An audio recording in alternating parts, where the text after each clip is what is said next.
Hello दोस्तों, अभाषक defence में आप सभी का स्वागत है। जय हिंद एवरीवन। आज हम अपनी इस वीडियो के थ्रू करंट अफेयर को कवर करेंगे और ये करंट अफेयर के रिगार्डिंग हमारी पहली वीडियो होगी। जी हाँ, ये हमारी पहली वीडियो है। हालांकि इससे पहले हम जब सीडीएस और एनडीए 225 का एग्जाम चल रहा था तो हमने एडवांस रिवीजन सीरीज के अंतर्गत हमने अपना करंट अफेयर की वीडियो निकाली थी और उस करंट अफेयर की वीडियो से काफ़ी क्वेश्चन आए थे। ठीक है, हालांकि वो उतना एक्सटेंसिव और कॉम्प्रिहेंसिव नहीं था, जिसकी वजह से लेकिन फिर भी उसमें से क्वेश्चन काफ़ी आए थे। ठीक है, जैसे आसियान का क्वेश्चन था जो उसकी एस्टैब्लिशमेंट डेट और उसके पर्पस से क्वेश्चन फंसा था। तो ऐसे बहुत से क्वेश्चन उसमें से फंसे थे। ठीक है, गवर्नमेंट स्कीम की जो हमने दी थी करंट अफेयर के अंदर, उसमें से भी 2-3 स्कीम फंस गई थी। तो हमने बहुत कम कराया था लेकिन फिर भी हमारा काफ़ी कुछ फंसा था। तो इस बार हमने सोचा है कि हम क्यों ना लोगों की सपोर्ट और ज़्यादा करें। ठीक है, तो हमने क्या सोचा कि हम आपको वीकली करंट अफेयर देंगे। देखिए, वीकली करंट अफेयर देने का हमारा पर्पस बहुत ही अलग है। देखिए, हम जब इस चीज़ को प्लान कर रहे थे, हम और प्रसिद्ध भैया जब इस चीज़ को प्लान कर रहे थे, तो हम लोग ये सोच रहे थे कि हम लोग एक चीज़ से तो पूरी तरीके से वाजिब थे कि भाई हमें मंथली नहीं देना है। मतलब हमने ये सोच लिया था कि हमें मंथली करंट अफेयर तो बिल्कुल नहीं देना है। इवन अब तो बिल्कुल नहीं देना है, क्योंकि जिस हिसाब से करंट अफेयर के क्वेश्चन आ रहे हैं, आप सीएपीएफ उठा लो, सीडीएस उठा लो, कोई भी एनडीए का क्वेश्चन भी उठा लो, जो करंट अफेयर के क्वेश्चन है, वो पता है स्टेटमेंट वाले क्वेश्चन पूछ रहा है।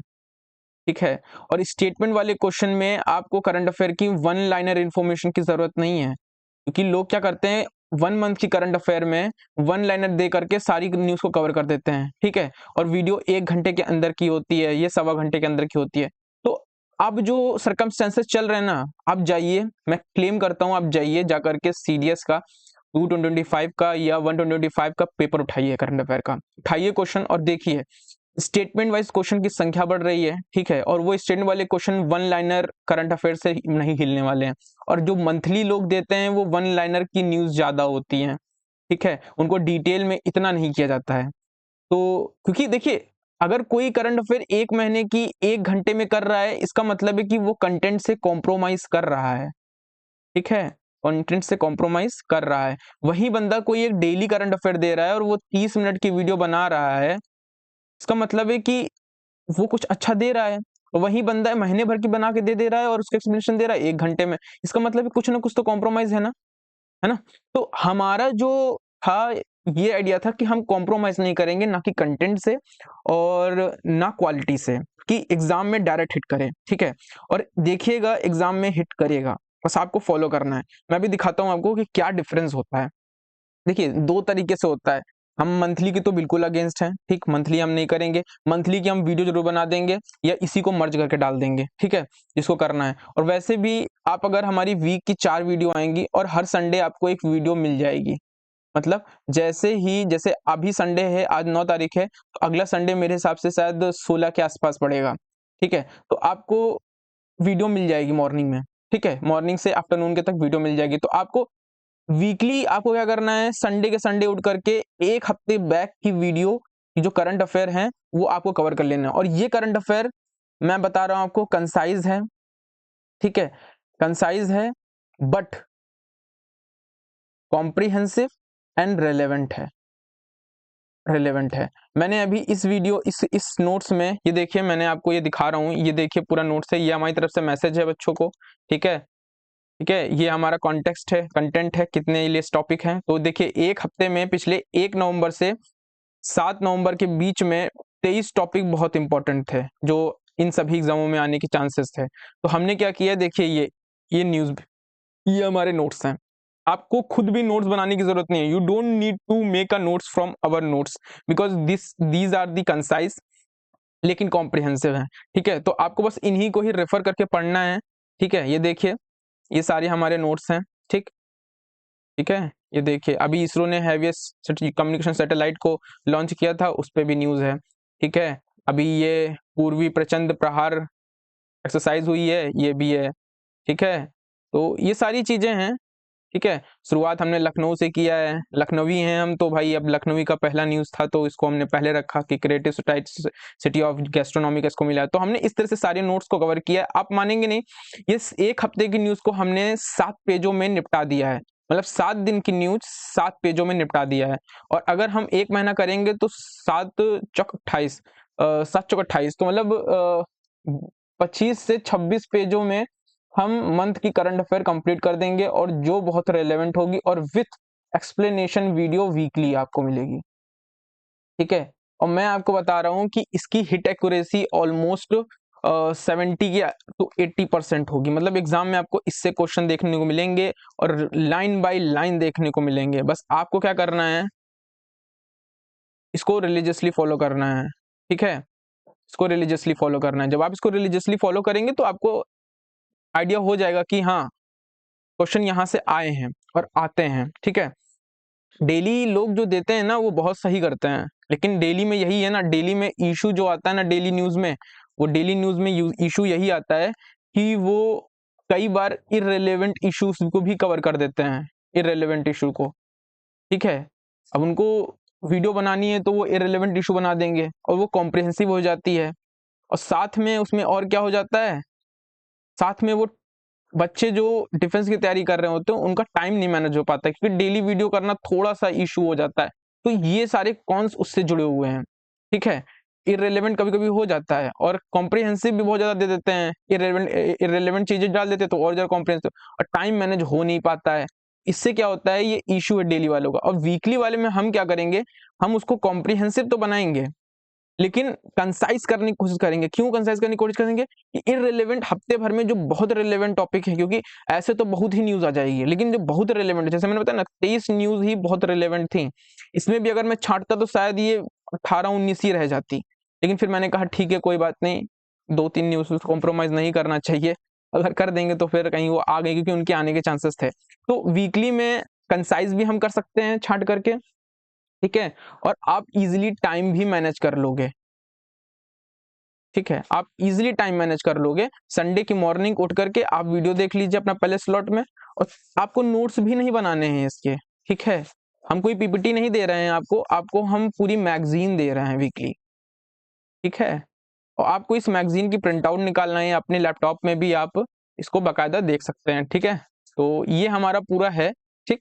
इसको फॉलो कीजिए। इसका नाम है, आज से इसका नाम समझ लीजिए, ये वीकली आपको हमें हमारे यूट्यूब चैनल में दिखेगी। इसका नोट्स जो होगा, मतलब ये जो पीडीएफ है, ये पीडीएफ आपको हमारे इस टेलीग्राम चैनल में मिल जाएंगे। अभ्यास एक्स डिफेंस ऑफिशियल चैनल है, आपको मिल जाएगा।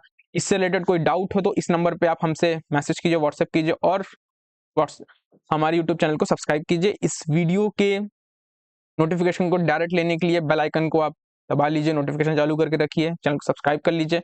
और ये हमारे आप सभी लोगों को मैसेज है, ठीक है। हम बहुत एक्सटेंसिवली पीआईबी करने वाले हैं, ठीक है। पीआईबी, अभी आप ये जो कंपाइलेशन देखेंगे इसमें पीआईबी की डायरेक्ट स्क्रीनशॉट हैं, जहां पे पीआईबी की बहुत ज्यादा रेलेवेंट थी। हमने पीआईबी को बहुत एक्सटेंसिवली कवर किया है, इंडियन एक्सप्रेस को कवर किया है, द हिंदू को कवर किया, टाइम्स ऑफ इंडिया को कवर किया है, इकोनॉमिक्स टाइम्स को किया है, ठीक है। तो इस तरीके से हमने इसको कोशिश की है कि बहुत रिलेवेंट और बहुत ही अच्छा बनाने की कोशिश करी है। ये हमारी तरफ से एक पहल है। अब बताइएगा, इसका रिस्पॉन्स दीजिएगा कमेंट में कि कैसा है, हमें इसे आगे और क्या इम्प्रूवमेंट करना चाहिए। देखिए हमने हमने एक कॉलम बना रखा है कि कम्युनिटी को आप ज्वाइन कीजिए, और हमें बताइए कि कोई कंस्ट्रक्टिव सजेशन हो जिससे हम इसे और एस्पिरेंट फ्रेंडली बना सकें, मोर एस्पिरेंट फ्रेंडली बना सकें, तो सजेशन भी दीजिएगा, तो हम उसे ऐड करेंगे और इसे और ज़्यादा इम्प्रूव करेंगे। देखिए हम और आप जब मिलेंगे ना, तो मिल करके ही चीज़ों को और अच्छा बना सकेंगे। तो कोशिश कीजिए कि सजेशन दीजिए, एंड हम वेलकम करते हैं उन सब चीज़ों का। चलिए फिर आगे चलते हैं। My name is Suraj Pandey, ठीक है। This lecture and this notes are prepared by me. चलिए शुरू करते हैं अपना करंट अफेयर। करंट अफेयर को शुरू करने से पहले हम अपने, जो लोग नए हैं उनको अपने कुछ इनिशिएटिव के बारे में बता देते हैं। जो लोग सीएपीएफ में हैं, तो हम सीएपीएफ का हमारा एक फ्री जिद बैच चल रहा है, ठीक है। फ्री जिद बैच है, इस फ्री जिद बैच हमारा सीडीएस और सीएपीएफ दोनों के लिए है, जिसमें हम आपको इंग्लिश, आपका पूरा कंप्लीट सिलेबस कर रहे हैं, इंग्लिश, मैथ एंड जीएस पूरा कंप्लीट सिलेबस कर रहे हैं, ठीक है। सीडीएस सीएपीएफ दोनों के लिए, और सीएपीएफ का पेपर 2 को भी हम कर रहे हैं। आप जा करके ये इस कंप्लीट स्ट्रेटजी वीडियो हमारे यूट्यूब चैनल में देख सकते हैं। इसकी 2 क्लासें भी आ चुकी हैं पेपर 2 की, ठीक है, वो भी इंटरनल सिक्योरिटी से रिलेटेड। ठीक है, तो आप उसको देख सकते हैं जा करके। और ये जो हमारी CDS की है, ये हमने कुछ पर्सनलाइज मेंटोरशिप बनाया है। ठीक है, जिसमें हम जूम मीटिंग देंगे, साइकोलॉजिकल मेंटल सपोर्ट देंगे और रिवीजन प्रैक्टिस सेशन करेंगे। ये पर्सनलाइज मेंटोरशिप केवल कुछ ही लोगों को मिलेगी और वो ये भी फ्री है। ये उन्हीं लोगों को मिलेगी जो हमारे इंट्रेंस टेस्ट को निकालेंगे। इससे 2 ग्रुप बनेंगे, एक कनक्वेयर 100 होगा और एक कनक्वेयर 50 होगा। 50 वाले का इंट्रेंस टेस्ट जैन में होगा और 100 वाले का इंट्रेंस टेस्ट होगा आपके अभी दिसंबर में, नेक्स्ट मंथ में। ठीक है, तो 100 और 50 लोगों को हम लेने का चांसेस रख रहे हैं। ठीक है, और यहाँ पे सिलेक्शन जो रेशो होगा बहुत ज़्यादा हाई होगा। तो आप में जो भी, चाहे आपने किसी का बैच लिया हो या ना लिया हो, चाहे आप सेल्फ स्टडी कर रहे हो, आप इसका एग्जाम जरूर दीजिएगा, इंटरेस्ट जरूर दीजिएगा। और ज़्यादा डिटेल में जानना है तो इस नाम से, फ्रीजित बैच पर्सनलाइज मेंटोरशिप नाम से हमारी वीडियो पड़ी है, आप उसको देख सकते हैं। ठीक है, ये हमारा अभ्यासक टेलीग्राम चैनल है, ये सब्सक्राइब कर लीजिए, बेल आइकन को दबा लीजिए और कोई डाउट हो तो इस नंबर पे पूछ सकते हैं। चलिए शुरू करते हैं बिना डिले के अपने DWCA सीरीज। आज से आप लोग इसको इसी नाम से जानेंगे, DWCA series, that is the decode the weekly current affair for the NDA, CDS, CAPF, FCAT and other government exams. ठीक है, ये सभी गवर्नमेंट एग्जाम के लिए रेलेवेंट है। ठीक है, चलिए शुरू करते हैं। ये इंडेक्स है, क्या क्या हम इसमें कवर कर रहे हैं। ठीक है, ताकि आपको यहीं पे हो जाएगा और एक्टिव रिकॉलिंग भी आप यहीं से कर सकते हो। इंडेक्स से टॉपिक उठाओ, उसके लिए रिकॉलिंग करना शुरू कर दो। तो हमने यहाँ पे वो भी रखा है, आप सजेशन दोगे तो हम इसमें और भी चीजें ऐड करेंगे। ठीक है, चलिए चलिए शुरू करते हैं। आज इंट्रो क्लास थी तो थोड़ी सी वीडियो हो सकती है लंबी हो, बाकी हम हमेशा ट्राई करेंगे कि ये वीडियो 40 से 50 मिनट के अंदर की हो। ठीक है, इतना होना जरूरी है। ठीक है, लेकिन आज थोड़ी सी पहली क्लास है तो हो सकती है थोड़ी सी बड़ी हो। ठीक है, चलिए शुरू करते हैं। देखिए, अभी रिसेंटली लखनऊ को क्या हुआ है, लखनऊ को यूनेस्को जैसे आप जानते हैं UN की एक एजेंसी है, तो उसने क्या किया है, लखनऊ को क्रिएटिव सिटी ऑफ गैस्ट्रोनॉमी का स्टेटस दिया है। ठीक है, तो इसमें होता क्या है, यूनेस्को जैसे हमें सब पता है कि एक UN की एजेंसी है और एजुकेशन, सोशल एंड कल्चर से रिलेटेड वर्क इसका रहता है। ठीक है, तो अब जब क्रिएटिव सिटी ऑफ गैस्ट्रोनॉमी का स्टेटस डिक्लेयर कर दिया गया है, इसको दे दिया गया है, तो इससे अब होगा क्या, ये उन सिटीज को दिया जाता है जो जिनकी जो कुछ कल्चरल, मतलब जो 7 एरियाज जो यूनेस्को ने डिसाइड कर रखे हैं यूनेस्को की क्रिएटिव सिटी नेटवर्क में। यूनेस्को ने इस क्रिएटिव सिटी नेटवर्क को कब स्टैब्लिश किया था, 2004 में स्टैब्लिश किया था। ठीक है, अब ये जो क्रिएटिव सिटी है ना, ये क्रिएटिव सिटी 7 एरियाओं में दी जाती हैं। 7 एरिया वो कौन कौन से होते हैं, फिल्म हो गया, डिजाइन हो गया, music, media arts, literature, gastronomy, craft and folk arts. ठीक, क्राफ्ट एंड फोक आर्ट्स, ये 7 कैटेगरी है। 7 कैटेगरी आप देख लीजिएगा, 7 कैटेगरी याद करने की जरूरत नहीं है आपको। मैं आपको ये भी बताता जाऊंगा कि क्या क्या याद करने की जरूरत है और क्या स्लाइटली आपको केवल रीड करके निकलना है। ठीक, तो जो क्रिएटिव सिटी जिस कैटेगरी के बेसिस दी जाती है वो 7 हैं। ठीक, अब ये 7 कैटेगरी के बेसिस दी जाती हैं। ठीक है, और लखनऊ को जो दिया गया है वो गैस्ट्रोनॉमी में दिया गया, मतलब यहाँ के खाने पीने के उसमें दिया गया है। गैस्ट्रोनॉमी में खाने पीने का आता है। तो भाई ऐसा क्यों दिया गया है, तो क्रिएटिव सिटी का ये जो स्टेटस दिया जाता है वो ऐसी सिटीज को दिया जाता है जो उनका कल्चरल इन 7 कैटेगरी में बहुत ही ट्रेडिशनल और बहुत ही रिच और प्रॉस्परस होते हैं इन 7 कैटेगरी में। जैसे लखनऊ का खाना जो है वो बहुत रिच एंड प्रॉस्परस है और बहुत फेमस है, तो उसे एक क्रिएटिव सिटी ऑफ गैस्ट्रोनॉमी का स्टेटस दिया गया है। इसी तरीके से जब आप देखोगे तो जब आप वाराणसी जाओगे या चेन्नई जाओगे, चेन्नई में म्यूजिक बहुत, वहाँ का मतलब बहुत ओल्ड और ट्रेडिशनल और काफी रिच एंड प्रॉस्परस है। ठीक है, बहुत फेमस है, तो उसको जो है म्यूजिक के अंदर दे दिया गया क्रिएटिव सिटी का। तो म्यूजिक है ना, तो म्यूजिक कैटेगरी में उसको दे दिया गया है चेन्नई को। मुंबई देखोगे तो फिल्म है, क्योंकि वहाँ का फिल्म बहुत ही फेमस है और बहुत है, तो क्रिएटिव सिटी का हब है, तो क्रिएटिव सिटी, तो उसको फिल्म के कैटेगरी में दे दिया गया है, ये फिल्म की कैटेगरी है। ठीक है, हैदराबाद गैस्ट्रोनॉमी, हैदराबाद का भी खाने का बहुत फेमस है, तो गैस्ट्रोनॉमी। तो एक चीज याद रखिएगा, लखनऊ हैदराबाद के बाद दूसरी सिटी है इंडिया का, केवल 2 ही सिटी इंडिया की गैस्ट्रोनॉमी स्टेटस रखती हैं, ये बहुत इंपॉर्टेंट है फैक्ट। ठीक है, लखनऊ के, हैदराबाद को 2019 में ये स्टेटस मिल चुका है, इसके बाद अब केवल लखनऊ के पास ही है, क्योंकि दोनों जगह ही गैस्ट्रोनॉमी मतलब खाने पीने के लिए बहुत ही फेमस है ये एरिया। ठीक है, तो इसलिए पहले नंबर पे हैदराबाद को मिला था 2019 में, अब लखनऊ को मिला है 2025 में। ठीक है। तो ऐसे ही अलग अलग कैटेगरी में अलग अलग सिटीज को मिल चुका है। और इंडिया की टोटल कितनी सिटीज को मिला है? 1 2 3 4 5 6 7 8 9, टोटल 9 सिटीज को मिला है क्रिएटिव सिटी का जो स्टेटस होता है। ठीक है, तो ये चीज याद रखिएगा। तो इंडिया गैस्ट्रोनॉमी के 2 स्टेटस मिल चुके हैं इंडिया को, उसमें कौन कौन सी चीज को मिला है तो ये याद रखिएगा। क्राफ्ट एंड फोल्क के भी 2 हैं, एक जयपुर को है और एक श्रीनगर को है। म्यूजिक के भी 3 है, म्यूजिक के 3 है, एक ग्वालियर को है, ग्वालियर का तो म्यूजिक फेमस है ही है, वाराणसी का भी है और चेन्नई का भी है। तो 3 स्टेटस हैं, तो किन किन है वो चीज देख लीजिएगा। ठीक है, इसमें ये चीज बहुत ही अच्छे से याद रखें कि क्रिएटिव सिटीज इंडिया की कौन कौन सी हैं शामिल। ठीक है, वो वन लाइनर में ये भी पूछ सकते हैं। और गैस्ट्रोनॉमी पूछ सकते हैं कि लखनऊ से पहले किसे मिल चुका है या किन किन सिटीज को इंडिया की है, ये भी पूछ सकते हैं। बाकी किस सेशन में दिया गया है तो उज्बेकिस्तान में यूनेस्को का जनरल कॉन्फ्रेंस चल रही थी, वहीं पे ये दिया गया है। ठीक है, क्रिएटिव सिटी का अवार्ड। ठीक है, ये यूनेस्को का ट्विटर हैंडल है जहां से सारी चीजें कही गई हैं। देखिए टुंडे कबाबी और ये सारी है। ठीक है, चलिए आगे चलते हैं। अभी रिसेंटली ये सेकंड न्यूज है, इसमें क्या किया है, प्राइम मिनिस्टर मोदी ने छत्तीसगढ़ की नई विधानसभा की बिल्डिंग को इनॉग्रेशन किया है। वो आप कहेंगे नई मतलब क्या पुरानी पहले बिल्डिंग नहीं थी? ही बहुत छोटी थी, मतलब वो मॉडर्नाइज नहीं थी इतनी और इतनी नई नहीं थी, तो नई बिल्डिंग बनाई गई। अब इसका एक इतिहास देख लेते हैं। जैसे आप सभी जानते हैं कि मध्य प्रदेश के डिवीजन से ही आपका छत्तीसगढ़ बना है। ठीक ठीक है, जैसे झारखंड बिहार से बना है। उस समय जब डिवाइड हुआ था तो छत्तीसगढ़ के पास असेंबली नहीं थी। ठीक है, जैसा हम सभी जानते हैं कि हर कोई क्या होता है, वो बहुत छोटे से उठता है। ठीक है, शुरुआत बहुत छोटे से होती है। तो जब ऑटोनॉमी मिली इनको, मतलब एक ऑटोनॉमस स्टेट बने, ये एक सेपरेट स्टेट बने छत्तीसगढ़ मध्य प्रदेश से, तो इनके पास कोई ऐसा बड़ी जगह नहीं थी जिससे वो असेंबली बना सके। तो इन्होंने 2000 में जब इनका स्टैब्लिशमेंट हुआ छत्तीसगढ़ का, तो उन्होंने अपना पहला सेशन जो किया वो जशपुर हॉल इन राजकुमार कॉलेज में किया। मतलब एक छोटे से कॉलेज का बहुत बड़ा हॉल था, छोटा सा, उसी में ही इन्होंने विधानसभा बनाई और वहीं से इन्होंने रन किया। ठीक है, और आज इन लोगों ने, रिसोर्स इनके लिमिटेड थे लेकिन ड्रीम इनके बड़े थे, और आज इन्होंने क्या किया, आज इनकी खुद की इतनी बड़ी विधानसभा है जो बहुत बड़ी है और मॉडर्नाइज भी है अदर स्टेट्स की विधानसभा से। तो समय चेंज होता है, बस हमें लगे रहना चाहिए। तो यहाँ से हमें ये सीखने को मिलता है कि समय बदलता है। कहाँ छत्तीसगढ़ एक छोटे से हॉल से शुरू करता था। मैंने बहुत से ऐसे लोगों के बारे में सुना है जिन्होंने बहुत एक छोटे से कमरे से शुरू किया और आज उनकी बहुत बड़ी इंडस्ट्री है, बहुत बड़ी कंपनी है। तो शुरुआत छोटी होती है, हमारी शुरुआत भी छोटी है, देखते हैं कहाँ तक चलती है।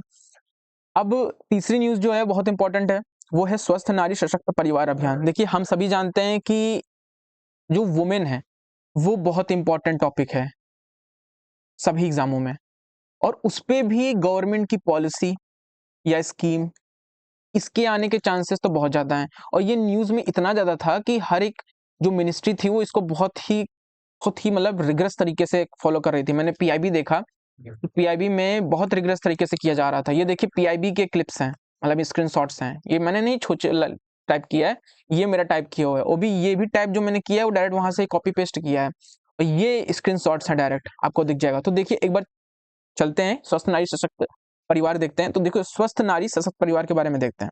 स्वस्थ नारी मतलब हेल्दी वुमेन, और जब वुमेन हेल्दी होगी तो उसका परिवार क्या होगा, सशक्त होगा, मतलब इंपावर होगा।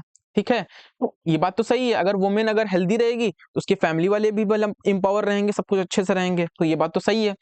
अब इसमें है क्या, ये देखते हैं। देखिए ये जो मिशन शुरू किया, अभियान शुरू किया, ये अभियान एज अ मूवमेंट था, और मूवमेंट किस स्कीम के अंतर्गत था, तो ये था मिशन शक्ति। मिशन शक्ति मेनली ये मिशन शक्ति के अंतर था और पोषण अभियान 2.0 के अंदर था। तो ये स्ट्रेटेजिकली अलाइन था एग्जिस्टिंग गवर्नमेंट स्कीम के। कौन सी गवर्नमेंट स्कीम, मिशन शक्ति और पोषण अभियान 2.0। तो ये अभियान एज अ मूवमेंट चलाया गया। अब मूवमेंट क्या, मूवमेंट चलाया गया 17 सितंबर से 2 अक्टूबर के बीच में चलाया गया था, लेकिन ये अभी भी न्यूज में था इसलिए मैं इसे कवर कर रहा हूँ। तो ये कौन सी स्कीम के अंदर किया गया, इसमें किया गया अभियान, मतलब मूवमेंट, एक मूवमेंट चलाया गया कि नारियों को सशक्त करना चाहिए, नारी को स्वस्थ रखना है। तो जब नारी को स्वस्थ रखने की बात आ रही तो नारी को स्वस्थ कैसे रखेंगे, तो नारी को स्वस्थ रखने के लिए एक अभियान चलाया गया, जिस अभियान में क्या टारगेट रखा गया कि 1 लाख से अधिक पूरे देश में कैंप बनाए जाएंगे। Camp more than 1 lakh health camp बनाए जाएंगे, और कहाँ बनाए जाएंगे, आयुष्मान आरोग्य मंदिर और community health centre. Across country में जो कम्युनिटी हेल्थ सेंटर है, आयुष्मान आरोग्य मंदिर से, वहां पे हेल्थ कैंप लगाए जाएंगे। अब हेल्थ कैंप क्यों लगाए जाएंगे, देखिए हेल्थ कैंप लगाए जाएंगे ये इंश्योर करने के लिए कि जो वुमेन हैं, जितनी भी वुमेन हैं, mostly tribal, schedule caste, OBC और बहुत बैकवर्ड एरिया की, वहां पे ये इंश्योर करना कि इन वुमेन की स्क्रीनिंग की जाए, हेल्थ की स्क्रीनिंग की जाए, कॉम्प्रिहेंसिव स्क्रीनिंग की जाए।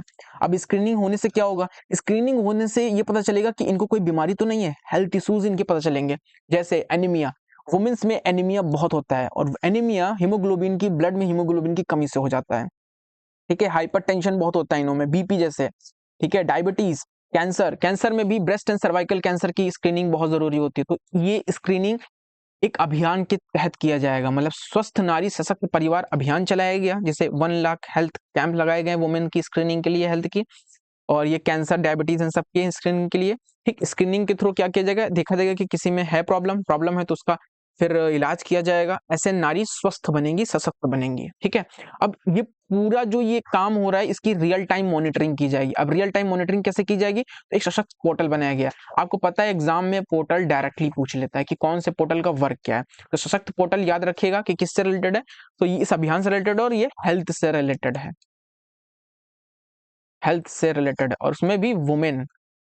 क्या क्या किया जाएगा इसमें? इम्यूनाइजेशन किया जाएगा, न्यूट्रिशन सपोर्ट दिया जाएगा, मैटरनल एंड चाइल्ड और मोर्टेलिटी रिलेट्स दोनों, तो माँ और बच्चे दोनों को भी ध्यान रखा जाएगा। ठीक है, तो ये चीज याद रखिएगा। सशक्त नारी अभियान, निक्षय मित्रास होंगे, मतलब ये जो अभियान चलाए जाएंगे ये निक्षय मित्रास के थ्रू चलाए जाएंगे। निक्षय मित्रा मतलब हेल्थ वर्कर्स ही होते हैं जिनको निक्षय मित्र भी कहा जाता है, एक तरह से आप ये भी समझ सकते हैं। ठीक है, ये चीज याद रखिएगा।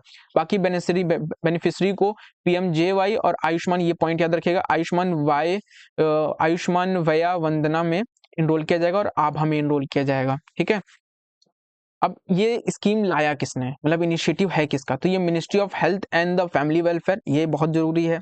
ठीक है, और किसके कोलैबोरेशन में? Ministry of women and child development. तो हेल्थ की बात है तो हेल्थ मिनिस्ट्री तो होगी, और वुमेन की बात है, नारी स्वस्थ है, सशक्तिकरण है, तो वुमेन एंड चाइल्ड मिनिस्ट्री भी होगी। तो ये चीज याद रखिएगा लॉजिक लगा करके। अब सशक्त नारी स्वस्थ नारी सशक्त परिवार जो लॉन्च किया था, इनिशिएटिव तो इन लोगों ने लाया, लेकिन लॉन्च भी तो कोई करेगा ना। तो प्राइम मिनिस्टर नरेंद्र मोदी ने लॉन्च किया था 17 सितंबर को। ठीक है, कैंपेन था ये। ठीक है, जो गांधी जयंती तक चला। ठीक, लेकिन अभी ये न्यूज में फिर से था क्योंकि इसके कुछ अचीवमेंट थे, तो वो अचीवमेंट यहीं पे आ गया, तो मैंने ये डिक्लेयर कर दिया, बता दिया ये। ठीक है, तो ये इतना इंपॉर्टेंट था। चलिए आगे चलते हैं, जल्दी जल्दी से खत्म करते हैं। अब अभी रिसेंटली में क्या हुआ, फोर्थ न्यूज ये है कि रिसेंटली में यूएस ने क्या किया, इंडिया के साथ 10 साल का एक डिफेंस फ्रेमवर्क किया है। हम देख रहे हैं कि हमारी ट्रेड टेंशन चल रहे हैं, टैरिफ लगा रहा है यूएस हम पे, 50% टैरिफ लगा रहा है। ठीक है, लेकिन फिर भी अभी जो ये 10 ईयर्स की जो डिफेंस डील हुई है, इस डिफेंस डील से थोड़ी सी राहत देखने को मिल रही है, क्योंकि हमारे लिए ये थोड़ा सा डिफेंस कोलेबोरेशन बहुत जरूरी भी है। ठीक है, तो वो डिफेंस कोलेबोरेशन पे एक एग्रीमेंट हुआ है। वो एग्रीमेंट कहाँ पे हुआ है? तो वो कुआलालंपुर में हुआ है। ठीक है, ये कुआलालंपुर में आसियान की डिफेंस मिनिस्टर्स की मीटिंग चल रही थी।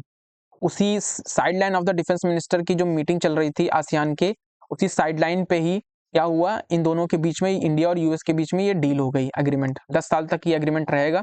तो हमारे लिए एग्रीमेंट तो इतना इंपॉर्टेंट नहीं है, लेकिन इसके बैकग्राउंड बहुत इंपॉर्टेंट है, मतलब कि इससे पहले कौन कौन से एग्रीमेंट हो चुके हैं, क्योंकि वो पूछने के चांसेस ज्यादा हैं। ठीक, तो हम चलिए बात करते हैं। तो इंडिया और अमेरिका के बीच में जो डिफेंस कोलैबोरेशन या एग्रीमेंट हुआ था, वो पहली बार 2005 से शुरू हुआ था।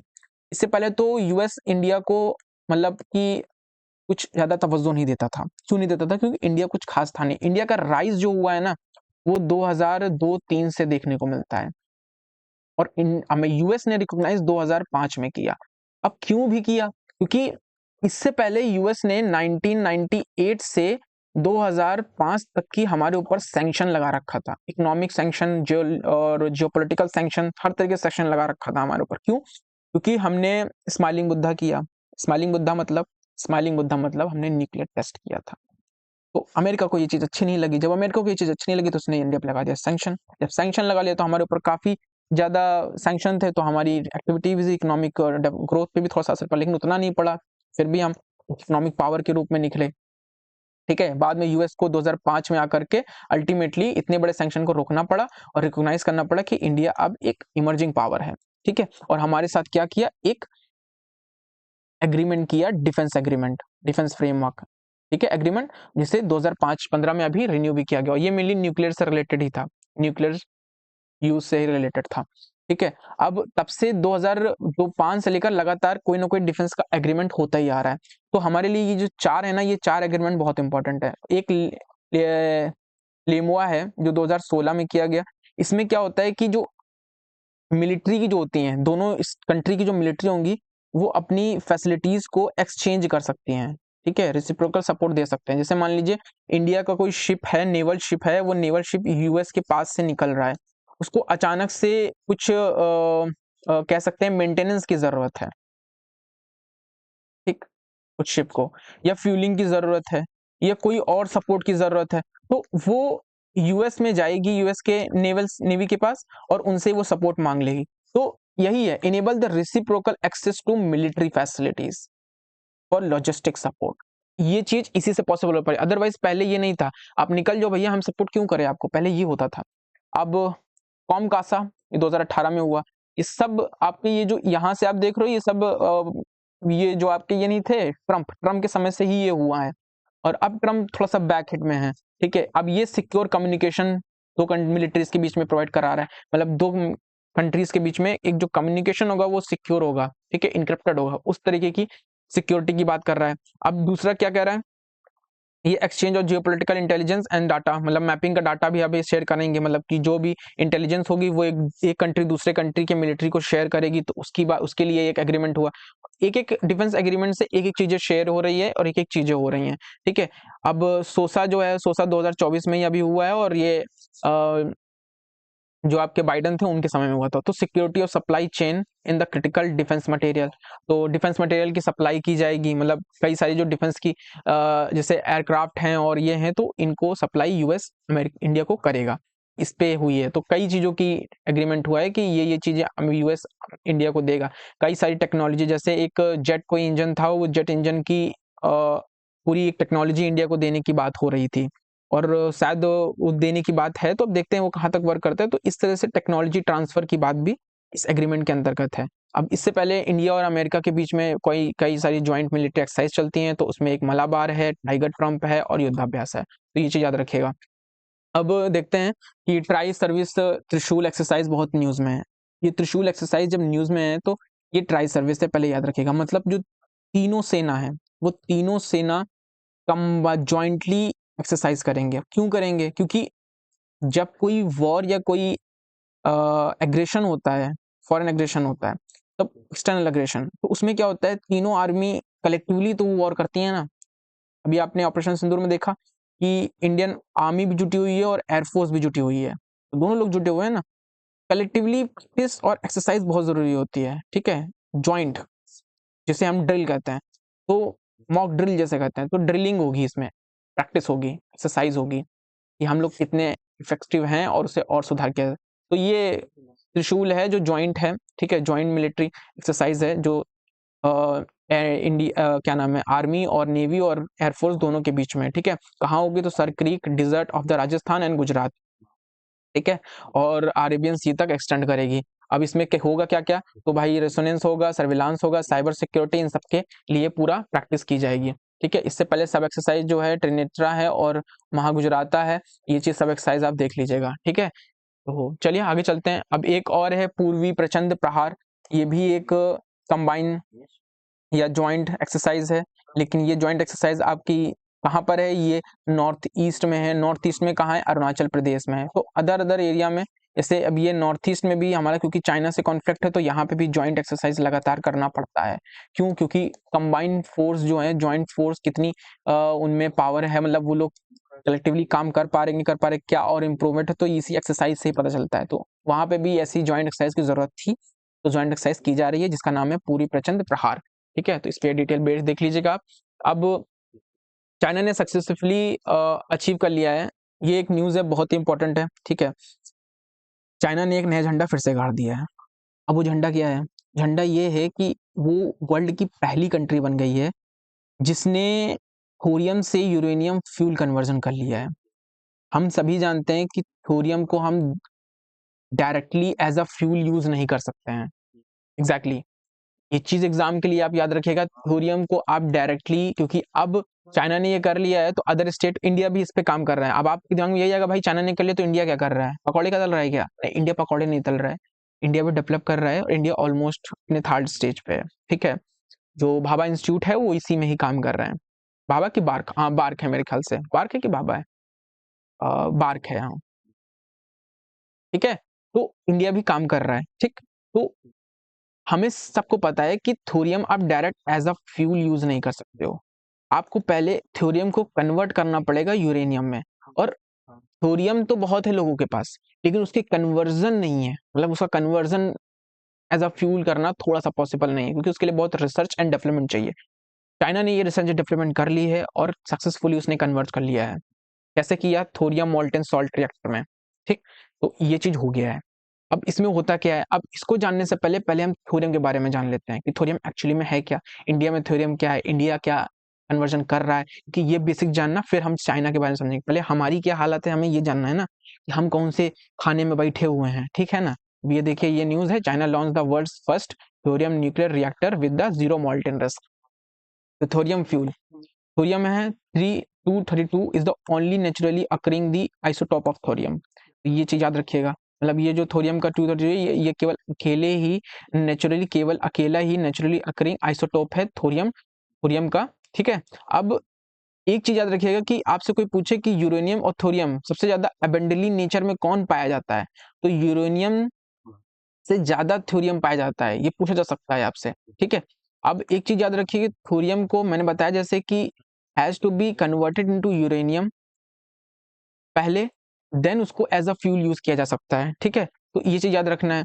अब बाकी एक चीज याद कि एडवांस हैवी वाटर रिएक्टर की जरूरत पड़ती है इसमें,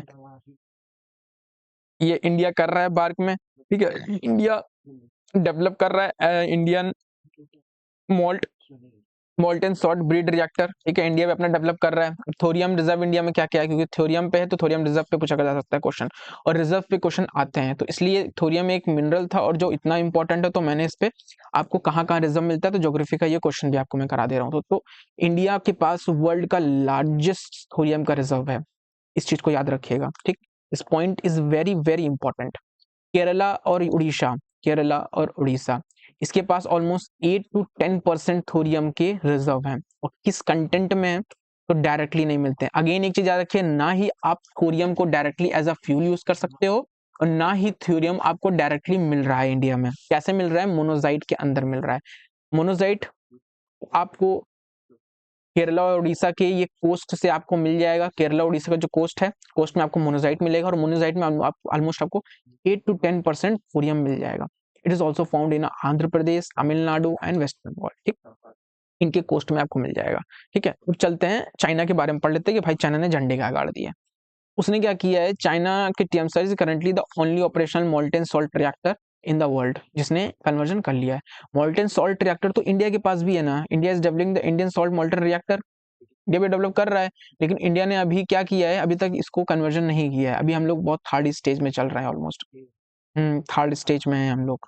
ठीक है, तो अभी हम लोगों ने नहीं किया है। ठीक है, और ये माइलस्टोन अचीवमेंट है। ठीक है, थोरियम जो मॉल्टेन सॉल्ट रिएक्टर होता है, ये जो न्यूक्लियर रिएक्टर्स होते हैं उनसे थोड़ा सा डिफरेंट होता है, क्योंकि ये इसकी जो इसके बेनिफिट हैं वो ये हैं कि ये एक्सट्रैक्ट करता है energy more from fuel, nuclear इतना नहीं करता है। ठीक है, साथ में क्या है कि हाई लेवल का इसमें न्यूक्लियर वेस्ट फूड नहीं मिलेगा, स्मॉल लेवल का मिलेगा। मतलब आप जब प्लूटोनियम से बनाओगे, न्यूक्लियर में उसको कन्वर्ट करोगे, यूरेनियम में करोगे, यूरेनियम से भी अगर आप न्यूक्लियर रिएक्टर करोगे तो वहां पे वेस्ट ज्यादा जनरेट होता है, यहाँ पे वेस्ट ज्यादा जनरेट नहीं होगा, और रिस्क भी नहीं है, थोड़ा सेफ्टी भी है। अब तो इसका देख लीजिएगा। अब इसमें क्या होता है, इसमें जो न्यूक्लियर एनर्जी जनरेट होती है उसमें उसके मॉल्टेन के लिए, उसके कूलेंट के लिए हमें मॉल्टेन सॉल्ट की जरूरत होती है, ना कि वाटर की। जनरली आप न्यूक्लियर रिएक्टर में देखोगे तो उसको कूल करने के लिए आपको वाटर की जरूरत पड़ती है, ये पॉइंट याद रखिएगा। यहाँ पे कूल करने के लिए वाटर नहीं, molten salt as a coolant के लिए यूज होता है। ठीक है, एज अ कूलेंट, वाटर के लिए नहीं पड़ता है, वाटर नहीं डाला जाता है, तो ये चीज याद रखिएगा। चलिए एट्थ न्यूज देखते हैं। एट्थ न्यूज में क्या है कि इसरो ने अभी लॉन्च किया है अपना हैवे सैटेलाइट लॉन्च किया है। एक मिनट रुकिए जरा देख लेते हैं क्या चल रहा है। Oh my God, we have to increase our now. हाँ, इसरो ने लॉन्च किया है इंडिया का हैवीएस्ट कम्युनिकेशन सैटेलाइट। ये न्यूज़ भी थी और ये न्यूज़ अभी 4 या 5 तारीख की है, ठीक है। तो और एक चीज़ मैं आपको बता दूं, हमारा जो ये टेलीग्राम चैनल है ना, ये सब मैं टेलीग्राम चैनल में डालता रहता हूँ डेली डेली। मतलब डेली जो एक बहुत ही इंपॉर्टेंट न्यूज़ होती है वो मैं अपने टेलीग्राम चैनल में डाल देता हूँ। ऑल्दो मैं उसे डेली कवर नहीं करता हूँ, लेकिन मैं उसे डेली टेलीग्राम चैनल में डाल देता हूँ अलॉन्ग विथ एडिटोरियल पेज। हम एडिटोरियल पेज भी देते हैं, उस एडिटोरियल पेज में हम बताते हैं कि भाई आपको ये पढ़ना है, ग्रामर का रूल अप्लाई करना है, वोकैब निकालनी है, सब कुछ बताते हैं, ठीक है। डेली हमारे टारगेट भी आते हैं फ्रीजित बैच में, तो आप लोग अगर नहीं है तो उसको ज्वाइन कर लीजिए। इसरो ने क्या किया, लॉन्च किया इंडिया का heaviest communication satellite the space. ISRO ने लॉन्च किया, ठीक है। अब ये हैवीएस्ट सैटेलाइट है, क्यों? क्योंकि अब तक की जितनी भी कम्युनिकेशन सैटेलाइट लॉन्च की गई हैं इसरो के थ्रू, उन सब में सबसे ज्यादा हैवी है। कितनी हैवी है भाई? तो ऑलमोस्ट 4400 kg की है, ठीक है। उसका नाम क्या है? CMS-03, ठीक है। इतने वेट की है, हैवीएस्ट कम्युनिकेशन सैटेलाइट है, जिसे लॉन्च किया है जियो सिंक्रोनाइज ट्रांसफर ऑर्बिट में इंडिया से। ठीक, इंडिया से कहाँ से ऑर्बिट किया गया? सतीश धवन स्पेस सेंटर से किया गया है, श्रीहरिकोटा से किया गया। ठीक, याद रखिएगा कहाँ से किया गया है, कितना वेट है और हैवी सैटेलाइट है, इसका वर्क क्या है। तो ये नेवल कम्युनिकेशन में वर्क करेगा, मतलब नेवी के लिए वर्क करेगा। कैसे वर्क करेगा? तो भैया सैटेलाइट यहाँ आसमान में होगी, इंडियन ओशियन पूरा है, ऑलमोस्ट अराउंड इसके दूर दूर के रीजन भी है, और इंडिया का जो ये पूरा लैंड है इसको, तो ये सैटेलाइट आपको ओशियन में जितनी भी, इंडियन ओशियन में जितनी भी एक्टिविटीज हो रही होंगी बारीक बारीक लेवल पे, इन सब का आपको नेविगेशन भी देगी और कम्युनिकेशन भी बताएगी कि भाई यहाँ क्या चल रहा है, ठीक है। तो ये हमारी सिक्योरिटी में हेल्प कर रहा है ना, इस हमारी सिक्योरिटी में हेल्प कर रहा है ना, this is the help in our maintaining security and defence. तो इसलिए तो ये क्या कर रहा है, नेवल कम्युनिकेशन को बूस्ट कर रहा है। तो major boost to our country's space capabilities, तो स्पेस कैपेबिलिटीज में तो कर ही रहा है, साथ में कम्युनिकेशन में भी बूस्ट कर रहा है, ठीक है। अब इसे लॉन्च कैसे किया कि भाई अगर स्पेस ये सैटेलाइट लॉन्च की गई है और रॉकेट के थ्रू लॉन्च की गई, तो वो लॉन्चर कौन है? तो लॉन्च व्हीकल जो है, लॉन्च व्हीकल भी याद रखिएगा, कई बार पूछ लेता है, जनरली सीडीएस में तो नहीं पूछता, लेकिन याद रख लीजिएगा कि जो LVM है 3 से लॉन्च किया गया है, ठीक, याद रखिएगा। और ये वही मैंने बताया ना, वाइड ओशियन रीजन के लिए हमें क्या दिखाएगा, ये सर्विस देगा इंडियन लैंड मास के साथ साथ, ठीक है। तो ये याद रखिएगा, ठीक है, ये चीज याद रखिएगा कि नेवल कम्युनिकेशन के लिए है और अब तक के सबसे हाईएस्ट कम्युनिकेशन सैटेलाइट है। कहाँ से किया गया? सतीश चंद्र धवन श्रीहरिकोटा से किया गया है, ठीक है। और नाम क्या है इसका? GSAT-7R और CMS और 03, कुछ भी नाम आप देख लीजिए। वेट कितना है, कहाँ पे लॉन्च किया गया है? तो जियो सिंक्रोनाइज ऑर्बिट में लॉन्च किया गया है, ठीक, ये भी याद रखिएगा, ठीक है। ये जो ऑर्बिट होते हैं, जब हम अपनी एक वीडियो निकालेंगे साइंस की, तो उस साइंस में हम आपको ये बताएंगे कि ये ऑर्बिट कैसे होता है। इसरो पे अपनी आपकी जो एक सेपरेट वीडियो निकालेंगे, ठीक है। अब state of food and art, आपको पता है कि रिपोर्ट्स बहुत इंपॉर्टेंट होती हैं एग्जाम में, दैट्स व्हाई हमने वीक में जितनी भी इंपॉर्टेंट रिपोर्ट्स हैं हमने उनको कंपाइल करके यहाँ पे रखा है, वो सभी इंपॉर्टेंट एग्जाम में इंपॉर्टेंट। तो ऐसे ही state and food and agriculture की एक रिपोर्ट 25 आई है, जैसे FO निकालता है। कौन निकालता है? FO, food and agriculture organisation, ठीक है, UN की ये एजेंसी है, ठीक है। तो अगेन ये भी याद रखेगा, ये UN की एजेंसी है, क्योंकि एक बार क्वेश्चन पूछा था कि क्या ये UN की एजेंसी है, तो UN की एजेंसी है। रिलीज क्या किया इसने? State of food and agriculture का एक रिपोर्ट रिलीज किया। टाइटल क्या है? टाइटल है addressing the land degradation and across the land holding scales, ठीक है। टाइटल भी याद रखना है आपको, कौन रिलीज कर रहा है इस रिपोर्ट को, ये भी याद रखना है।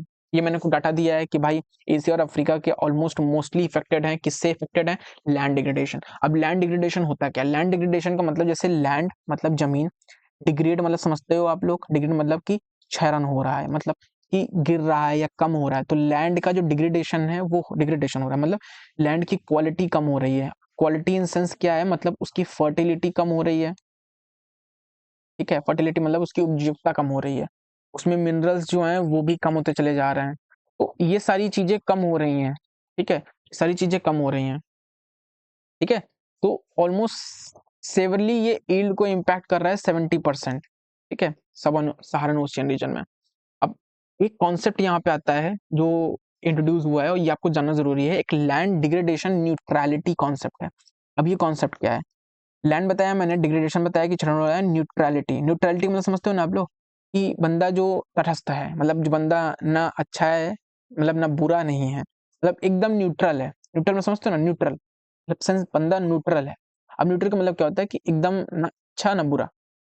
ऐसे ही लैंड के केस में भी है कि लैंड के डिग्रेडेशन को न्यूट्रलाइज करना, मतलब उसको रिमेन स्टेबल रखना ताकि वो और आगे, अभी जितना तो वो खराब हो गया है तो हो गया है, उसे रोक देना, यहीं पर न्यूट्रलाइज कर देना इस डिग्रेडेशन को, ठीक है। साथ में आगे इंप्रूवमेंट होता जाए, जितना ये डिग्रेड हुआ है इसे और फिर इंप्रूवमेंट किया जाए ताकि हम जहां पे थे वहीं पे दोबारा आ जाएं। ये कॉन्सेप्ट है लैंड डिग्रेडेशन का। अब ये कॉन्सेप्ट कब आया? तो कॉन्सेप्ट आया तो यूनाइटेड नेशन, मैंने बताया यूएन बहुत इंपॉर्टेंट है, यूएन के कन्वेंशंस भी इंपॉर्टेंट है। मैंने यहाँ पे ऐड नहीं किया है, बट आप चाहिए तो आप में से जो भी थोड़े से अच्छे होंगे, जो थोड़ा सा एक्स्ट्रा चाहते हैं, अच्छे नंबर चाहते हैं, स्पेशली सीएपीएफ वाले, वो इसको एक बार गूगल जरूर कर लेंगे। United Nation convention to combined combat the desertification, ये 2015 में ये हुआ था। इंडिया भी इसका पार्ट है और ये ऑलमोस्ट जर्मनी और इन लोगों ने लाया था, इंडिया भी इसका पार्ट है, ठीक है। 30-30 का इसमें टारगेट चलता है। 30-30 मतलब कि 2030 तक की 30% जो लैंड डिग्रेडेड हुए हैं इनको हमें रिवाइव करना है, ठीक है, ये चलता है। और सस्टेनेबल डेवलपमेंट गोल में 5.3 इसका टारगेट भी है, ठीक है। अभी एक न्यूज आई थी कि कॉर्पोरेटिव सोसाइटी, जो कॉर्पोरेटिव सोसाइटीज होती हैं या कॉर्पोरेटिव्स होते हैं, उसमें वर्ल्ड में जो टॉप 2 कॉर्पोरेटिव्स हैं, मतलब फर्स्ट एंड सेकंड रैंक, वो इंडिया की कॉर्पोरेटिव सोसाइटीज हैं। मतलब फर्स्ट रैंक भी इंडिया की कॉर्पोरेटिव है, सेकंड रैंक भी इंडिया की कॉर्पोरेटिव है। तो उसमें पहली जो रैंक है वो अमूल की है, दूसरी है इको की है, ठीक। अब पहले जो, अगर वर्ल्ड में वो सेकंड टॉप रैंक अगर इंडिया से आ रहा है तो कॉर्पोरेटिव सोसाइटी हमारे लिए इंपॉर्टेंट हो गई है। और वैसे भी इंपॉर्टेंट है क्योंकि इसको कॉन्स्टिट्यूशन स्टेटस है। तो पहले हम क्या करेंगे, कॉर्पोरेट सोसाइटीज के बारे में बेसिक जान लेंगे, क्योंकि बेसिक बहुत ज्यादा जरूरी है, क्योंकि इस पे पॉलिटी में भी क्वेश्चन आने के चांसेस हैं, करंट में तो आने के चांसेस है ही हैं। तो corporate society is nothing but the is the autonomous association of the person जो वॉलंटरी यूनाइट होते हैं, ठीक है। किस लिए? To meet their common economical and social and cultural needs, ठीक है। अब एक एग्जांपल देता हूं, मान लीजिए एक गांव है, ठीक, एक्स गांव है। इस एक्स गांव में 10 औरतें हैं, 10 वुमेन हैं। इन 10 वुमेन ने कलेक्टिवली ये क्या हुई, इकट्ठा हुई, कलेक्टिवली इकट्ठा हुई, ठीक, ऑटोनोमस, ठीक है, यूनाइटेड हुई, वॉलंटरी, अच्छी से अपना इकट्ठा हुई, और इन्होंने एक एसोसिएशन बना लिया अपना, एक साथ इकट्ठा हुई तो इन्होंने एसोसिएशन बना लिया। जब इन्होंने इस एसोसिएशन को बनाया तो ये एसोसिएशन कलेक्टिवली है, एक एसोसिएशन के रूप में है, जो ग्रुप ऑफ पर्सन है, ठीक। और ये वॉलंटरी है, मतलब अच्छा से इन्होंने ये एसोसिएशन बनाया है। और ऑटोनोमस भी होगा। क्यों ऑटोनोमस होगा? क्योंकि इन पे कोई दबाव नहीं है बाहर से, तो ऑटोनोमस है। अब इन्होंने ये एसोसिएशन बनाया क्यों, इन गांव की 10 औरतों ने? इसलिए बनाया क्योंकि इनकी एक कॉमन गोल है। वो कॉमन गोल क्या है कि अपना कोई बिजनेस चलाएंगी या कोई कम्युनिटी वर्क करेंगी, ठीक है। हम नॉर्मली इसे एसएफजी में भी जानते हैं, मतलब एसएचजीज, सेल्फ हेल्प ग्रुप्स भी जानते हैं, ठीक है। तो सेल्फ हेल्प ग्रुप और कम कॉर्पोरेटिव, आइडिया दोनों का सेम है, ठीक। इसमें क्या होता है, कोई छोटा सा ये बिजनेस कर लेंगे कॉर्पोरेटिव लेवल पे, तो कॉर्पोरेटिव में कलेक्टिव ओनरशिप होती है, the jointly own and democratically member की इंटरप्राइज होती है, कि एक बराबर उसमें साझेदारी होती है। तो इस तरह की चीजें होती हैं। और इसे क्या किया, constitution status 97th constitution amendment act के थ्रू इसे कॉन्स्टिट्यूशन स्टेटस दिया गया। मैंने अपनी पॉलिटी की क्लास में से बताया है आपको। इसी कॉन्स्टिट्यूशन अमेंडमेंट एक्ट के थ्रू इसे आर्टिकल 19 में इसके एसोसिएशन के फॉर्मेशन को फंडामेंटल राइट मिला, फ्रीडम मिला, ठीक है। और आर्टिकल 43 बी ऐड किया गया, ठीक, 43 बी ऐड किया गया, जिसमें डीपीएसपी मतलब स्टेट को डायरेक्ट किया गया। डीपीएसपी में एक डीपीएसपी और ऐड किया गया 43 बी, और डायरेक्ट किया गया स्टेट को कि वो ट्राई करेंगे कि कोऑपरेटिव सोसाइटी ऑटोनोमस हो, वॉलंटरी हो, मतलब किसी पे दबाव नहीं बनाया जाए किसी भी सोसाइटी पे, और वो फ्रीली वर्क करें और कलेक्टिव हो, ठीक है। और उनकी फंक्शनिंग डेमोक्रेटिक तरीके से हो। और क्या तरीका, और क्या इसमें इजाद किया गया, और ये किया गया कि ये जो आपका ये है, क्या नाम है, इसमें आर्टिकल 243 ZH ऐड किया गया। और इस ZH में क्या किया गया कि पार्ट 9 पार्ट 9B ऐड किया गया, क्योंकि पार्ट 9 जो है वो तो पंचायत के लिए है, और 9A आपकी म्युनिसिपैलिटी के लिए है। इसके बाद ये जो B ऐड किया गया, ये कोऑपरेटिव सोसाइटीज के लिए है, जो गांव लेवल पे होते हैं, ठीक है। तो ये चीज याद रखिएगा, शहरों में भी कोऑपरेटिव सोसाइटीज चलती हैं। तो ये जो पार्ट ऐड किया गया, तो ये 243 से ZH तक है, ठीक है। इसके आगे भी है, कंफ्यूजन है थोड़ा सा, तो उसको नहीं बता रहा हूँ, जितना क्लियर उतना बता रहा हूँ। तो इसमें क्या होता है 43 तक है। तो ये जो 43 आर्टिकल है ये कॉर्पोरेट सोसाइटी को कॉन्स्टिट्यूशन स्टेटस देता है। मतलब जितनी भी कॉर्पोरेट सोसाइटीज औरतों ने बनाई है या आदमियों ने बनाया है, जिन्होंने भी कलेक्टिवली और वॉलंटरी इकट्ठा होकर के एक कॉमन गोल के लिए उन्होंने एक एसोसिएशन ऑफ ग्रुप बनाया है, कॉर्पोरेट सोसाइटी बनाया, उन सबको एक कॉन्स्टिट्यूशन स्टेटस है। ठीक है, ये आर्टिकल देता है 243B, 243 ठीक है। और पार्ट कॉन्स्टिट्यूशन में भी इनके बारे में बात की गई है, पार्ट 9B में। ठीक है, तो ये चीज याद रखिएगा। अब अमूल और इफ्को को ये बहुत पुराने कॉर्पोरेटिव बेसिस पे बनाई है। अमूल को आपको पता है कि औरतें ही मतलब कलेक्टिवली लाखों औरतें अपने गांव से दूध लाती हैं और इसको पूरा तरह से बनाती हैं, तो ये कलेक्टिवली ये भी ओन किया जाता है। ठीक है, फर्स्ट एंड सेकंड रैंक है, ये चीज देखिएगा। Report globally according to the ICA world corporative monitor report. ठीक है, ये चीज देख लीजिएगा, दोहा में ये इसकी कॉन्फ्रेंस चल रही थी, उसी में इसको दिया गया है। नेक्स्ट न्यूज है कि अभी ये तो सबसे ज्यादा न्यूज में है उसके आने के चांसेस, क्योंकि जो भी चीज 100, 150, 50 साल पूरा कर लेती है उसके आने के चांसेस हैं। जैसे इस बार सरदार वल्लभ भाई पटेल जो हैं उनका 150वीं जयंती है, ऐसे ही जो सेल्फ रिस्पेक्ट मूवमेंट है उसके भी 150 साल होने वाले हैं। जो भी लगभग ये 100, 150 साल होते हैं वो न्यूज में रहता है। इसको तो मैं हिस्ट्री में अलग से डिटेल में करूंगा, मतलब सेल्फ रिस्पेक्ट मूवमेंट और सरदार वल्लभ भाई पटेल पर्सनल इंडिविजुअल पर्सनालिटी, क्योंकि मैं डुप्लीकेशन नहीं चाहता हूं। जैसे अभी मैं चाहता तो ये आर्टिकल जितने कॉर्पोरेट सोसाइटी के हैं मैं चाहता तो आपको यहीं पे मगअप कर देता, लेकिन मैं नहीं चाहता हूँ। आई जस्ट वॉन्ट कि आप एक रिसोर्स को एक जगह से पढ़ो।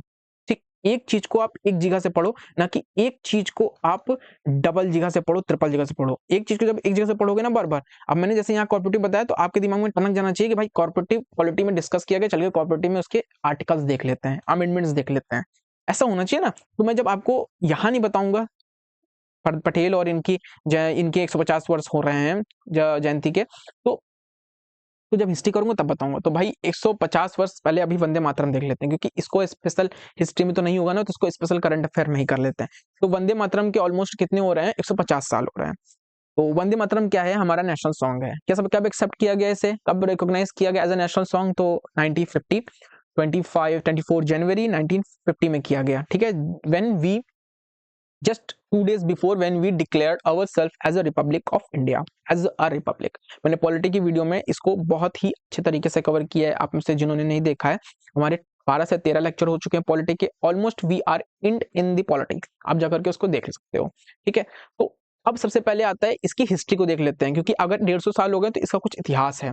उसका इतिहास है, मतलब ये 150 साल हो गए वंदे मातरम के, और हमें आजाद हुए ऑलमोस्ट 80 साल हुए हैं।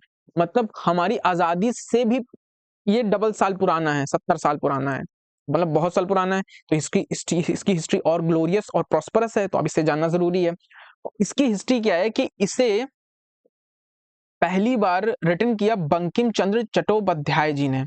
कब किया, 1875 में किया। ठीक है, टॉर्च बियरर जी ने माना जाता है, बंकिम चंद्र जी को टॉर्च बियरर मानता है इंडियन नेशनलिज्म का। ठीक है, तो देखिए यहाँ पे भी लिखा गया है कि इसे वंदे मातरम को पहली बार रिटन किया बंकिम चटर्जी ने, उन्होंने संस्कृताइज बंगाली में किया। लैंग्वेज भी पूछ सकते हैं किस लैंग्वेज में किया, तो बंगाली में किया। कब किया, 1875 में किया। जब इन्होंने 1875 में किया तो उसे 1882 में इसी वंदे मातरम को 1882 में अपने जो पहला नोवेल था आनंद मठ। अब एक चीज यहाँ और याद हो रही है आपको, रिवाइज हो रही है कि आनंद मठ इनका नोवेल है। किसका नोवेल है, बंकिम चंद्र चट्टोपाध्याय जी का।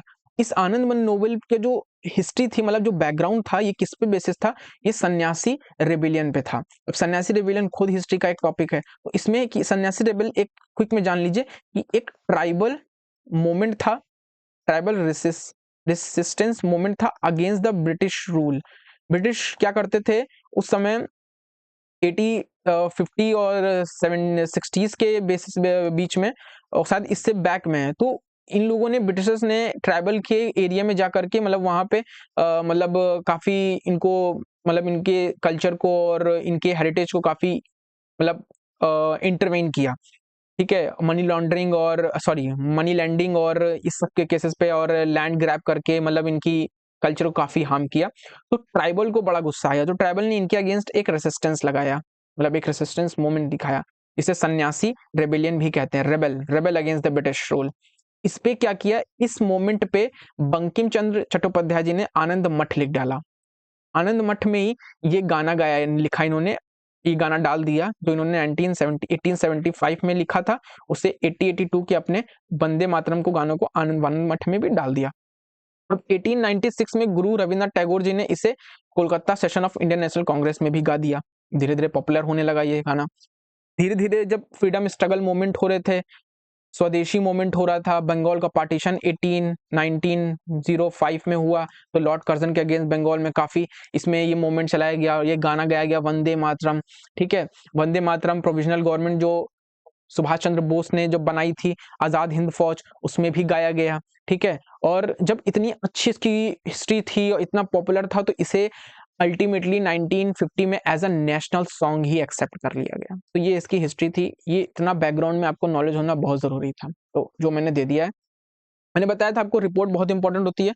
उसी सीक्वेंस में एक रिपोर्ट आपकी ये है QS world university ranking report. अब ये जो QS world history ranking report है, इसके बारे में देख लेते हैं।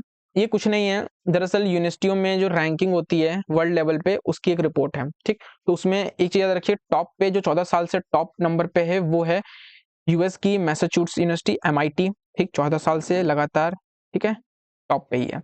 इंडिया ने इस बार ग्रोथ ठीक ठाक की है, मतलब इस बार इंडिया की 54 इंडियन यूनिवर्सिटीज जो है ऑलमोस्ट रैंकिंग में है और 5-fold इंक्रीज है। ठीक है, 54 है, पिछली बार ऑलमोस्ट 40-42 के आसपास थी, इस बार 54 यूनिवर्सिटीज इंडिया की इस लिस्ट में हैं। ठीक है, ये चीज याद रखिएगा। और फोर्थ मोस्ट रिप्रेजेंटेड कंट्री है इन दी मोस्ट रिप्रेजेंटेड, मतलब कि जिसकी ज्यादा यूनिवर्सिटीज हैं इसमें रिप्रेजेंट करती हैं इस लिस्ट में। तो 4th नंबर पे पहले कौन है? US, यूनाइटेड किंगडम, चाइना और US, इंडिया। फिर मतलब पहले US की सबसे ज्यादा यूनिवर्सिटी की रैंकिंग इसमें ज्यादा है, सबसे ज्यादा यूनिवर्सिटी इसकी है इस रैंकिंग में। फिर UK की सबसे ज्यादा यूनिवर्सिटीज हैं, फिर चाइना की हैं, फिर 4th नंबर पे अब इंडिया हो गया, मतलब टॉप पे इंडिया चल रहा है। सबसे ज्यादा 4th नंबर सबसे ज्यादा यूनिवर्सिटीज इसी की हैं, 54 4th नंबर पे, उससे ज्यादा तो US की हैं। तो बाकी ये देख लेगा, IIT दिल्ली सबसे टॉप नंबर पे है, ये टॉप 10 जो इंडियन यूनिवर्सिटीज हैं इस रैंकिंग में, तो ये देख लीजिएगा। ठीक है, और वर्ल्ड की टॉप मैंने ये डाल दिया है 10। ठीक है, ये देख लेगा। अब एक ये न्यूज है कि UNEP का इमिशन गैप रिपोर्ट, ये रिपोर्ट भी बहुत इंपॉर्टेंट है। अभी COP30 होने वाला है, उससे पहले ये सारी रिपोर्टें आएंगी। ठीक है, और ये इन रिपोर्टों से क्वेश्चन भी बनते हैं। ठीक है, और उस पर भी इमिशन है और क्लाइमेट चेंज है।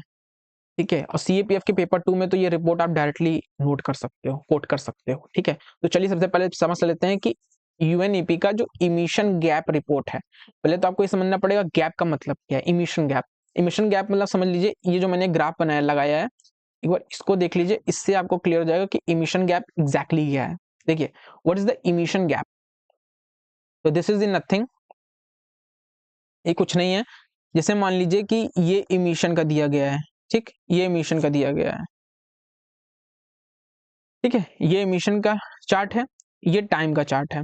अब होता क्या है कि आपको जो इमिशन करना है आज के समय में, केवल इतना ही इमिशन कर सकते हो आप, मतलब इतना इमिशन अगर करोगे तो सस्टेनेबल इमिशन होगा।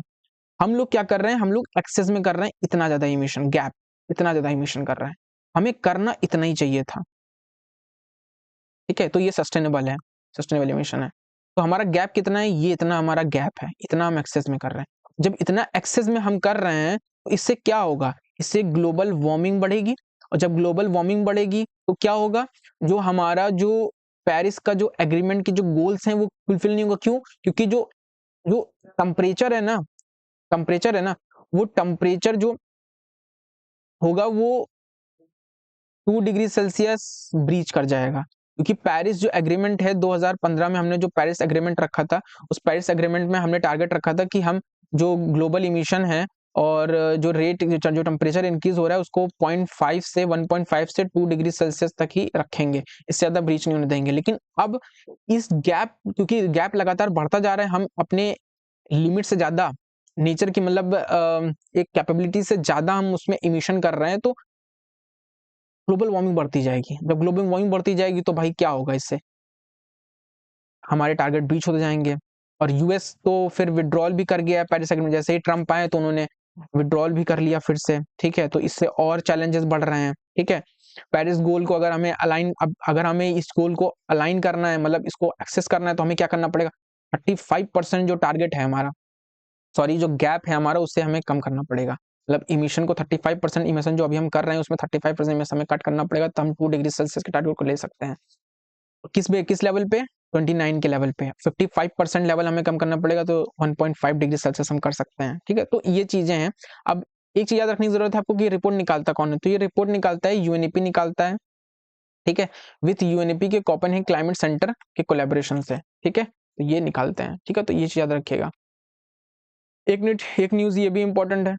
ठीक है, ये वुमेन्स को जो वर्ल्ड कप जीती हैं तो उस पर भी न्यूज है जो फैक्ट इंपॉर्टेंट है, तो उनको भी हम देखेंगे। इसके बाद मोस्टली इजी हैं और क्विकली खत्म हो जाएगा, मतलब 5 से 10 मिनट की हमारी न्यूज और बची है, उसके बाद ऑलमोस्ट फिनिश है।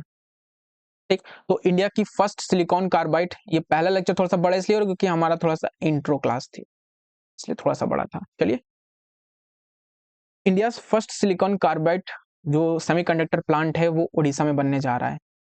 ठीक है, अब ये इतना इंपॉर्टेंट नहीं है लेकिन इसका बेसिक इंपॉर्टेंट है। Basic that is the silicon carbide क्या है, कार्बाइड क्या है।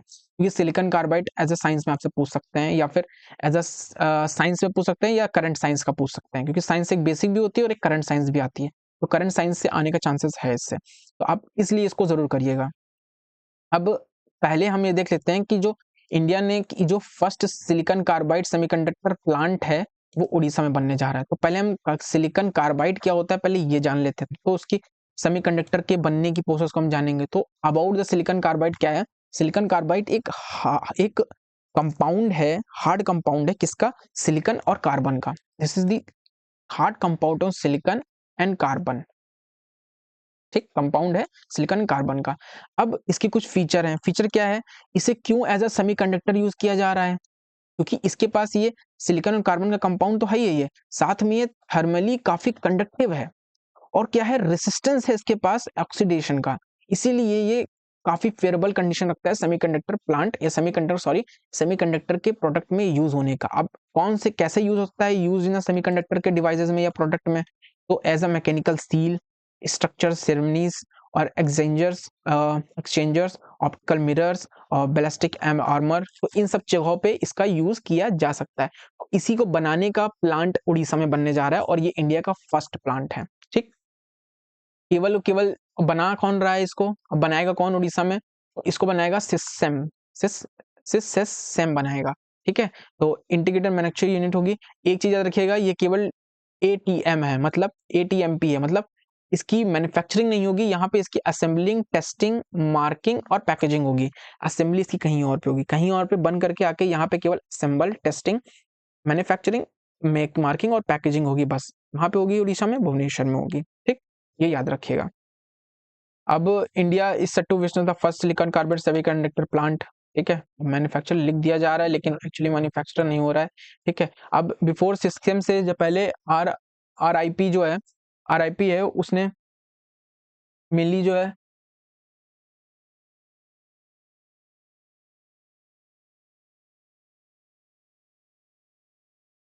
जो आरआईपी है उसने क्या किया, उसने गवर्नमेंट को क्या था, मतलब दो लोग बना रहे हैं, एक सिस सेम प्लस आरआईपी, दो कंपनी मिल करके इसको बना रहे हैं। ठीक है, ये याद रखिएगा। ठीक है, ये याद रखिएगा। अब इंडियन वुमेन्स ने वर्ल्ड कप जीता है, तो उससे रिलेटेड जो इंपॉर्टेंट पॉइंटर्स हैं हम उसे देखते हैं। देखिए, अल्टीमेटली प्राउड का मोमेंट तो हमारे साथ था ही, हमें काफ़ी प्राउड महसूस हुआ और एक हिस्ट्री भी बनी।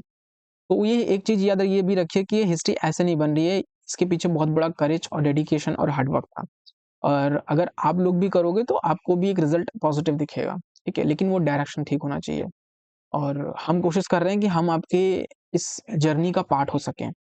अगर आपको चीज़ें अच्छी लग रही हैं तो आप हमें मौका दीजिए अपनी जर्नी का पार्ट होने का, और we truly help you to make your journey very rememberable और successful as much as possible. तो इंडिया की वुमेन क्रिकेट टीम है, इन्होंने हिस्ट्री बना दी है जीत करके। ठीक है, अब डिफीट किसको किया, साउथ अफ्रीका को टीम को डिफीट किया।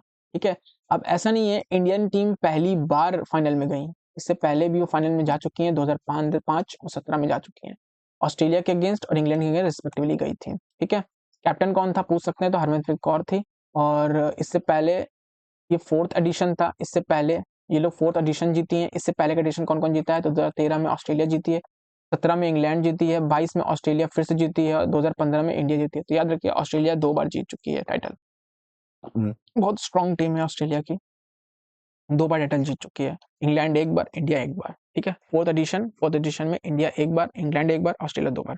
अब अवार्ड जो दिए गए हैं वो भी इंपॉर्टेंट है। तो एक जो बेस्ट कोच का अवार्ड है वो किसे दिया गया? अमोल मुजुमदार को दिया गया। बेस्ट कैप्टन का अवार्ड जो है वो साउथ अफ्रीका के कैप्टन को दिया गया है, लॉरा को दिया गया है, ठीक है। प्लेयर ऑफ द मैच कौन है? शेफाली वर्मा। पूरा गेम बदल दिया बंदी ने, ठीक है। और प्लेयर ऑफ द टूर्नामेंट कौन थी? दीप्ति शर्मा, ठीक है। तो याद रखिएगा। तो प्लेयर ऑफ टूर्नामेंट कौन था ये पूछ सकते हैं वन लाइनर में, तो Deepti Sharma. Player of the match कौन था? Shafali Verma. Captain player of the match कौन था? टूर्नामेंट कौन था? तो लॉरा थी। ये चीज याद रखिएगा वन लाइनर में। भाई अगेन फिर एक एक्सरसाइज है न्यूज में, एक्सरसाइज मिलान। तो ये ज्वाइंट नेवल एक्सरसाइज है, ठीक है। और ज्वाइंट में यहाँ चीज याद रखिएगा कि ये ज्वाइंट इंडियन और इंडियन की ज्वाइंट नहीं है, मतलब ट्राई सर्विस की ज्वाइंट नहीं है। ये ज्वाइंट एक्सरसाइज है अदर नेशंस की, जिसे पोर्ट ब्लेयर से शुरू किया जाएगा। इंडिया इस बार एक्सरसाइज मिलान को होस्ट कर रहा है, ठीक है। तो इसमें ये शुरू की गई थी 1995 में, ठीक है। मैरीटाइम एक्सरसाइज थी, ठीक है। कॉपरेशन जिसमें क्या है, जिसमें ऑलमोस्ट 40 फ्रेंडली नेशंस की नेवीज जो है कोलैबोरेट करते हैं, जिसमें Africa, Europe, ASEAN group region के और इंडो पैसिफिक रीजन के मेनली होती हैं, एक्सरसाइज में पार्टिसिपेट करती है। अब एक ये न्यूज बहुत नेशनल बी कीपिंग है हनी मिशन, ये भी बहुत न्यूज में है, जिसे स्वीट रिवॉल्यूशन भी कहते हैं। अब ये न्यूज में जैसे मैंने बताया कि अगेन ये पॉलिसी है गवर्नमेंट की, ठीक है। और उसमें भी एग्रीकल्चर, ठीक है। तो इंपॉर्टेंट है। क्यों इंपॉर्टेंट है? ऐसे भी स्वीट रिवॉल्यूशन है, और रिवॉल्यूशन पे क्वेश्चन बहुत आता है। तो एक रिवॉल्यूशन है, और ये रिवॉल्यूशन इंपॉर्टेंट भी है क्योंकि इस रिवॉल्यूशन को जब 2020-21 के फाइनेंशियल ईयर में शुरू किया गया, पूछा जा सकता है कि जो national bee keeping honey mission है वो कब शुरू किया गया। तो इसे 2020-21 के फाइनेंशियल में शुरू किया गया। कब तक है ये? तो इतने तक है, ठीक। जब शुरू किया गया तब उससे पहले इंडिया 9th रैंक पे था एक्सपोर्ट के केस में। किस एक्सपोर्ट केस में? हनी के एक्सपोर्ट केस में, कि इससे हनी की प्रोडक्शन बढ़ाने के लिए किया गया। इस समय इंडिया सेकंड लार्जेस्ट एक्सपोर्टर है ऑफ हनी का ग्लोबली। तो just because of this mission, ये मिशन की इतनी मतलब कैपेबिलिटी थी और इसने किया है, इतने रिजल्ट दिया है। तो ये मिशन न्यूज पे चांसेस हैं, ठीक है, आने के, क्योंकि इसने रिजल्ट दिया है और काफी न्यूज में है, कई मिनिस्ट्री की न्यूज में है। अब एक चीज ये पूछ लेंगे कि ये सेंट्रल सेक्टर स्कीम है कि सेंट्रल स्पॉन्सर स्कीम। तो सेंट्रल सेक्टर स्कीम है। सेंट्रल सेक्टर स्कीम में क्या होता है कि जो फंडिंग होती है यही डिफरेंट हो जाती है। सेंट्रल स्पॉन्सर स्कीम में स्टेट और सेंटर दोनों फंडिंग करेंगे, और सेंट्रल सेक्टर की स्कीम में केवल सेंट्रल गवर्नमेंट ही फंडिंग करेगी 100%, ठीक। तो यहाँ पे 100% फंडिंग कौन कर रहा है? सेंट्रल गवर्नमेंट ही कर रही है। तो साइंटिफिक लेवल पे होलिस्टिक सपोर्ट दिया जाएगा, मतलब बीज और हनी के जो लोग भी उसको जो है उसको पाल रहे हैं और जो उसको हनी बी इसकी कीपिंग कर रहे हैं, उन्हें साइंटिफिक तरीके से तरीके बताए जाएंगे कैसे रखा जाता है, उसका प्रमोट किया जाएगा, ठीक है। तो इससे स्वीट रिवॉल्यूशन आया है। स्वीट रिवॉल्यूशन आने का मतलब क्या है कि हमने प्रोडक्शन बढ़ा लिया है और हमने एक्सपोर्ट भी बढ़ा लिया है, और एक्सपोर्ट में हमारी रैंकिंग दिख रही है कि सेकंड हो गई है 9th से। तो इसलिए ये चीज है,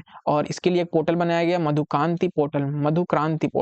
मधु मतलब स्वीट, मतलब मधु माने स्वीट, क्रांति मतलब रिवॉल्यूशन। तो पोर्टल हमने बनाया है, तो इस चीज को याद रखिएगा, ठीक है। एक चीज ये भी याद रखिए कि इसे इंप्लीमेंट कौन करना है? तो नेशनल बी बोर्ड इसे इंप्लीमेंट कर रहा है। तो आपसे पूछ सकता है कि सेंट्रल सेक्टर स्कीम है कि स्टेट स्पॉन्सर स्कीम है, तो ये याद रखिएगा। कब है की गई, तो ये भी याद रखिएगा। कौन इंप्लीमेंट कर रहा है, ये याद रखिएगा, ठीक है। इसने क्या परफॉर्मेंस दी है, तो ये भी याद रखिएगा, ठीक है। अभी रिसेंटली ये 7 तारीख की न्यूज है, ठीक है, परसों की न्यूज है। जो INS इक्षक है उसे थर्ड SVL क्लास शिप में ऐड कर लिया गया है, ठीक है, नेवी के। तो इस पे ये देख लेगा, ये देखिए 6 तारीख की न्यूज है, मैं 7 को बता रहा हूँ। कोचिंग में इसको ऐड कमीशन कर दिया गया है, ठीक है, देख लीजिएगा। ये आपको बेसिक इन्फॉर्मेशन मिल जाएगी कि इसे बनाया किसने है, ठीक है। और ये 80% इंडिजिनस है। आपसे कह दे कि ये कम्प्लीटली इंडिजिनस है, नहीं, 80% इंडिजिनस है। ये फर्स्ट SVL क्लास की वेसल है जिसे साउथ में किया गया है, अप्लाई कमीशन किया गया है। इससे पहले टोटल 4 शिप बना चुके हैं इस क्लास के, जैसे INS अध्याक, INS निर्देश, INS शिक्षक और INS संशोधक। ये अंडर कंस्ट्रक्शन चल रहा है। इससे पहले इक्षक वाला आ चुका है। तो अभी हमने ये बना लिया, ये हो गया। अब INS संशोधक अंडर कंस्ट्रक्शन पे चल रहा है। अब एक ये न्यूज इंपॉर्टेंट काफी ज्यादा है। इसमें क्या है कि जो गोगा बील लेक है, ये बिहार की है, इस लेक को क्या कर दिया है, रामसर साइट में ऐड कर दिया गया है। ये न्यू रामसर साइट है और इसके ऐड करने के बाद अब इंडिया की 94 रामसर साइट्स हो गई हैं इंडिया में। ठीक है, रामसर साइट दोनों एग्जाम में बहुत इंपॉर्टेंट है, सभी एग्जामों में। तो ये इंडिया की 94th रामसर साइट है जो बिहार में है। ठीक है, ये लेक, और ये ऑक्सबो लेक है। ठीक है, वेटलैंड है जो कहाँ पे है, कटिहार डिस्ट्रिक्ट बिहार के में सिचुएटेड है। तो ऐसे पूछ सकते हैं। अब ये ऑक्सबो लेक बन कैसे रही है, ज्योग्राफी में आपने पढ़ा होगा। तो ये मैंने बताया ना, ऑक्सबो लेक ये रिवर फ्लो करती है और जब उसका वाटर फ्लो स्लो हो जाता है तब वो कट जाती है। तो ऐसे ये ऑक्सबो लेक बन जाता है। जो कट वाला पार्ट होता है यहाँ पे पानी भरा जाता है तो ये ऑक्सबो लेक बन जाती है। तो कैसे बन रही है, तो महानंदा और कन्हार जो नॉर्थ में रिवर होती है और गंगा साउथ में, ईस्ट में। तो इसके ये रिवर के पास में, मतलब इसके जो नॉर्थ में है वो मनहार कन्हार है, और साउथ और ईस्ट में, ईस्ट है ये साउथ है, ईस्ट और साउथ में इसके ये गंगा बह रही है। तो ये ऑक्सबो लेक ऐसे बनी हुई है। तो इसे वेटलैंड उसके रामसर साइट डिक्लेयर कर दे, क्योंकि ये वेटलैंड है। रामसर साइट डिक्लेयर कर दे, 94th आसम साइट बन गई है। इससे पहले क्योंकि बिहार में इलेक्शन चल रहे हैं तो सारे अच्छे अच्छे काम बिहार में होंगे, सारे डिक्लेरेशन होंगे। तो 92nd जो रामसर साइट थी वो भी गोकुल जलाशय बिहार की, ठीक, उसे भी डिक्लेयर कर दिया। 93rd, ठीक है, 93rd उदयपुर झील जो भी वेस्ट चंपारण बिहार की थी। तो अभी रिसेंटली में 92, 93, 94 ये सारी बिहार की है रामसर साइट डिक्लेयर हो चुकी हैं। तो ये याद रखिएगा, एग्जाम में बहुत इंपॉर्टेंट है। वाटर कन्वेंशन यूएन का वाटर कन्वेंशन है। ठीक है, इस वाटर कन्वेंशन में बांग्लादेश पहली साउथ एशियन कंट्री बन गया है जिसने इस कन्वेंशन को जारी कर लिया है। अब इसमें वाटर का अच्छे से यूज करना इस पर बताया जाए। सैटेलाइट, इस इंटरनेट, नथिंग, कुछ नहीं। एलन मस्क ने अब महाराष्ट्र की गवर्नमेंट से एक एग्रीमेंट कर लिया है। जब अब क्या करेंगे, वो सैटेलाइट से इंटरनेट देंगे महाराष्ट्र के रिमोट एरिया में। ठीक है, अभी एग्रीमेंट साइन हो गया है। अब वो इंटरनेट वहां पे देंगे, पूरे इंडिया में नहीं, अभी महाराष्ट्र में हुआ है। ठीक, महाराष्ट्र में वो भी रिमोट एरिया में, क्योंकि रिमोट एरिया में क्या होता है भाई, हम टावर तो लगा नहीं सकते। सैटेलाइट वो पूरे कंट्री को कवर करता है, रिमोट एरिया, पहाड़ी एरिया, सभी को सैटेलाइट इंटरनेट जो है वहां पे पहुंच सकता है। टावर तो वहां जा नहीं सकते हैं। बॉर्डर एरिया में भी यही खेल है। बॉर्डर एरिया में भी हम चाहें तो जहां इंटरनेट नहीं है, जैसे जम्मू कश्मीर और लद्दाख रीजन जाओगे तो वहां पे इंटरनेट की समस्या है। ठीक है, नॉर्थ ईस्ट में जाओगे तो इंटरनेट की समस्या है। ठीक है, तो वहां पे सैटेलाइट इंटरनेट बहुत जरूरी है, क्योंकि सैटेलाइट तो पूरा आसमान में है और वो पूरे रीजन को कवर कर रहा है। तो सैटेलाइट से अगर हम नेटवर्क देंगे तो वो पर्टिकुलर हर एक एरिया में दे सकते हैं। तो रिमोट एरिया में भी दे सकते हैं हम, और अंडर सर्व्ड रीजन में भी दे सकते हैं। अब जीपीएस स्पूनिंग देखेंगे, अब्राहम अकॉर्ड देखेंगे, और हमारा ये खत्म। ठीक है, तो अब्राहम अकॉर्ड दरअसल 2020 में लाया गया था अकॉर्ड, और ये अकॉर्ड मिडिल ईस्ट में पीस के लिए लाया गया, क्योंकि मिडिल ईस्ट में काफी कॉन्फ्लिक्ट चलता था। इवन चलता था नहीं, अभी भी चल रहा है कॉन्फ्लिक्ट।